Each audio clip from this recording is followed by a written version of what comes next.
And the pitch is hit in the air to left and deep. Hey, get up! Get out of here!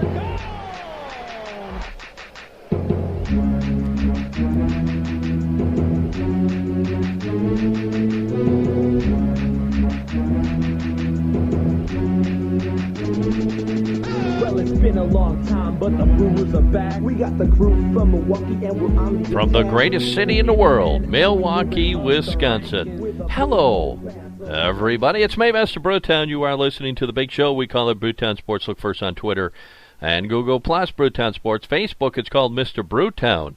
You can also listen to the show at Stitcher.com, TuneIn.com, and iTunes.com. Don't forget about BaseballTalkRadio.com. We're on a new one. We've actually been on it for a little bit of time. I just never got around to mentioning it. It's called TPSRadio.net and my site, BrewtownRadio.weebly.com. You can shoot the emails to Mr. Brewtown78 at gmail.com. And if you want to give us a question or a comment, just hit the comment line button on BrewtownRadio.weebly.com and we'll answer the question or play the comment right here on the big show. You know, we love May here in the greatest city in the world, Milwaukee, Wisconsin, because that's when the flowers start coming out, the grass gets green, the trees start to bud, we get leaves, the weather warms up like today. And we went from like 53 yesterday to almost 80 degrees today is the expected high. But one thing we don't like about May here in the greatest city in the world, Milwaukee, Wisconsin, is how the Brewers play. Last year, the big drop-off. I mean, they just totally eliminated themselves in the month of May. And this year, not off to a good start. Not off to a good start. Aramis Ramirez is, the guy's just playing really, really poorly. And I still say a lot of that has to do with Ryan Braun not being in the lineup. He's not being protected. There's nobody else in that lineup that can protect him. Carlos Gomez, maybe a little bit, but there's no one else that can lead off. So the slump has really got the Brewers really looking at Aramis Ramirez. Now, they gave him yesterday off, which was smart, because today they have off, and they want Aramis Ramirez ready to go against the New York Yankees. And he is in a 3-for-48 slump, and he showed no signs of emerging from it soon. So they gave him the day off yesterday, and, of course, today was the day off. They want him for that big Yankees series. Now, Ramirez was in an 0-for-28 skid heading into Saturday's game in Cincinnati, and that's tied for the longest of his career before homering in his first at-bat against Johnny Sato, a pitcher that he's had a lot of success against over the years of his career. But since then, Ramirez has collected just one single in 11 at-bats, and his average has dropped to .239. Now, as we said, with Ryan Braun on the 15-day disabled list with a strained right oblique, the Brewers have gotten precious little production out of the heart of that lineup. One sure sign of a struggling hitter is a lot of ground ball outs, and Ramirez has been rolling over on a lot of those lately. He grounded into 5 double plays in his last 5 games, cooling off considerably since opening the season with an outrageous .750 average with runners in scoring position. Now, according to Ron Reineke, he said that Ramirez's left elbow, which led him to miss a pair of games last week after he was hit by a pitch, is fine. Ramirez has refused to use the elbow as an excuse for his struggles. Another expected run producer, left fielder Chris Davis, was out of the lineup as well yesterday. Davis has had one hot spell early in the season, but has struggled since to find consistency. He's batting .223 with 4 homers and 10 RBI. He homered in Sunday's loss in Cincinnati and also doubled the lead off the 10th before being stranded, continued a trend that's seen him go 6 for 8 in extra innings, but Davis's 35 strikeout rank him second on the team, and his .246 on-base percentage is the worst among all Brewer regulars. So a couple of guys that they kind of were expecting to put up some numbers, and early kind of seemed like they were both going to put up some huge numbers. Both of them are just struggling. We need Ryan Braun back in this lineup. With Ramirez out yesterday, Mark Reynolds played third base, Lyle Overbay batted cleanup, and Logan Schaefer took Davis's spot in left. Davis pinch hit in the sixth and lined out to center. Now, as we've been talking about the last couple of shows, it is hard, and when you got a guy like Ryan Braun, who really is the best player on the Milwaukee Brewers, when you don't have him in the lineup, that changes things. Aramis Ramirez is a great player. He's had a great career, but he's in a slump, and you can't get Chris Davis to get online. And some of the other players, too, now all of a sudden are put in that third and fourth spot, and they're just not used to doing it. And that's something we talked about during spring training, that the Brewers have a lot of talent on this team, and it showed. I mean, that opening month, that's not an easy schedule, and the Brewers played some great baseball, but you also didn't have the little injuries, and you had everything just falling into place. And every team in Major League Baseball goes through stretches like this where you just can't seem to get enough to make that win. But like I said, there's talent on this team, and if we can get out of May with still a lead, even if it's just a 1 or 2 game lead here in the Central, we're set up and ready to go, because some of these players are going to break out of that slump, and a lot of it's going to be when Ryan Braun comes back. A disgusting loss yesterday to the Arizona Diamondbacks. Now, those of you that have been listening to the show for a long time know that the Diamondbacks are my second favorite team in all of Major League Baseball. I lived out in Arizona for a long time, and always loved the Milwaukee Brewers, but also became an Arizona Diamondback. So it's hard for me because no matter who wins, I'm happy. But I was a little disgusted with the Milwaukee Brewers yesterday. Now the pitching staff, they looked awful. Willie Peralta, 6 innings pitched, gave up 11 hits. Now, he was lucky that only twice the Diamondbacks could score a run on him.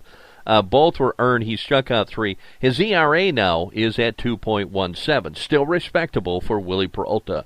Tyler Thornburg came in and pitched 1 inning, gave up 1 hit. Did strike out 2. Will Smith came in, pitched an inning, gave up 1 hit, 1 run. And K-Rod came in and pitched 1 inning and gave up 1 hit. He still has no ERA on the season. He struck out 2. The Brewers just could not get that final couple of runs to win that game. Bronson Arroyo continued his dominance of the Milwaukee Brewers. He went 7 1/3 innings, gave up 5 hits, 1 run, struck out 4. His ERA now is down to 4.89. Ziegler came in and pitched 2/3 of an inning, gave up 1 hit, no runs, and then Reed came in and finished it up for the Arizona Diamondbacks. So we have now lost 2 series in a row. And that's big for the Milwaukee Brewers after they won series upon series upon series to start off the season. And a lot of it goes back to Aramis Ramirez is not hitting, Chris Davis is not hitting. You've had injuries to Gene Segura. You've had Ryan Braun out. And Brandon Kinsler and some of the bullpen have struggled as of late. So it's just something that happens to every Major League Baseball team. So we're not going to start freaking out yet. I know my listeners are not going to start freaking out. They're going to say, hey, that's baseball, man, and that's why we love it. So the I got the Arizona Diamondbacks on my brain today. The Milwaukee Brewers have the day off, and then tomorrow they start an exciting series against the New York Yankees right here in the greatest city in the world, Milwaukee, Wisconsin. Man, I just can't get any words out today. And I'm looking forward to this Yankee series because, you know, it's Derek Jeter's last time that he will ever play in Milwaukee, and we're all excited about that. And also CC Sabathia comes back and pitches against the Milwaukee Brewers, of course, without CC Sabathia dragging us into the 2008 playoffs. There's no way the Brewers make that playoff. There's just no way without C.C. Sabathia having that unbelievable second half of the season. That got him the big money with the New York Yankees, and it'll be kind of neat to see this young pitcher for the New York Yankees, Tanaka. Let's see what he's got. He is scheduled to pitch tomorrow night for the New York Yankees. We're going to take a short break. I'm going to find my tongue, and when we come back, we're going to take a look at some of the news and notes for the Milwaukee Brewers. We're going to talk a little bit about Derek Jeter's final appearance in Milwaukee, and we'll take a look at the standings as we stand today in Major League Baseball. We'll do that right after this short break. You're listening to The Big Show. As always, we call it Brewtownsports.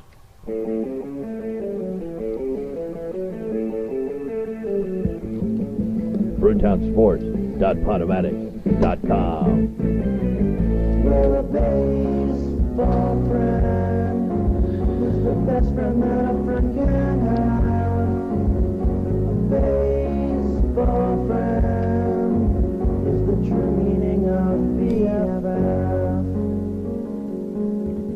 people from all over the world take time out of their busy schedule to listen to the big show.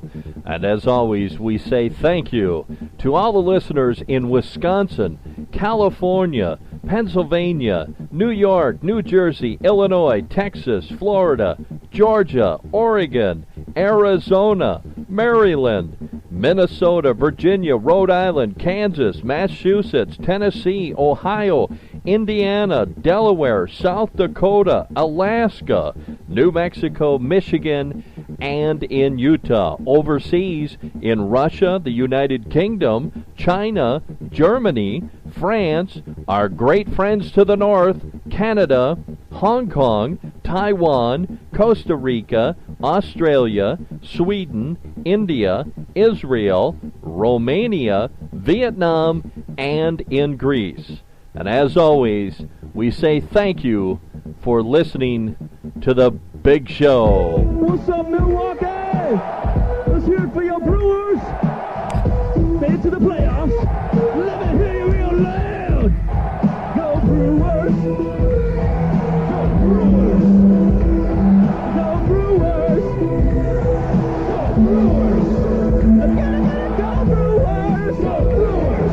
Go Brewers. Go Brewers. Go Brewers. Go Brewers. Go Brewers. Hey, welcome back to the big show. We call it Brewtownsports. Look for us on Twitter and Google+, Brewtownsports. Facebook, it's called Mr. Brewtown.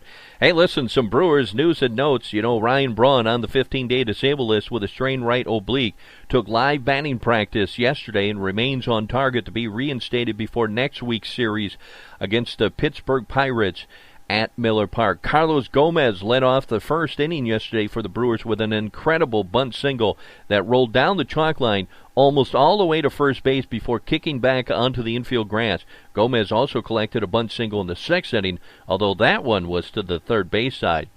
With 2 outs in the fourth inning, Parra of the Arizona Diamondbacks singled to right field. Now, replay showed that Caleb Guindo actually caught the ball with a diving try, but Guindo indicated to manager Ryan Reineke he hadn't caught the ball.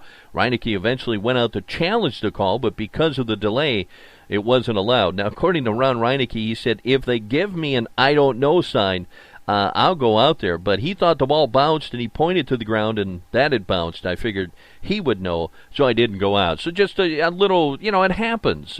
Players are going after these balls. They're not watching to see if that ball actually hit the glove before it hit the ground, and it's just a miscommunications for the Milwaukee Brewers. Now, I like to think that if Ryan Braun had been out in right field, I don't think that would have happened. I think that Braun being the veteran on a close play, you always question close plays. That's a learning moment for Caleb Guindo. Now, as we said, the Brewers will take on the Arizona Diamondbacks, or the New York Yankees. Boy, I can't get Arizona off my mind today. Brewers and Yankees tomorrow from Miller Park. Game time is at 7:10 Milwaukee Brewer time. Now, the Yankees are 17 and 15, entering Wednesday's game last night.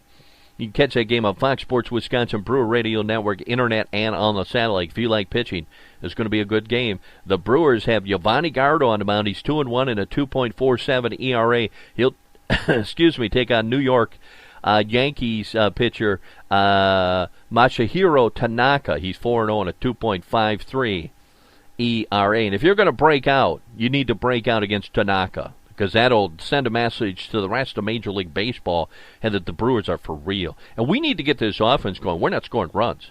And that is something we're not used to here in Milwaukee, is a team that just can't score runs and relies on pitching. We've never had that, I don't think, over the history of the Milwaukee Brewers. Down in the minor leagues, the Nashville Sounds committed 6 errors, including 3 during a 6-run inning, 8th inning for the Colorado Spring Sky Sox. They lost that game 9-5. In Huntsville, the Double-A team, Sean Zarega and Mitch Haniger each had a pair of hits, but the Stars produced little else on offense, and they fell to the Jackson Generals 6-2.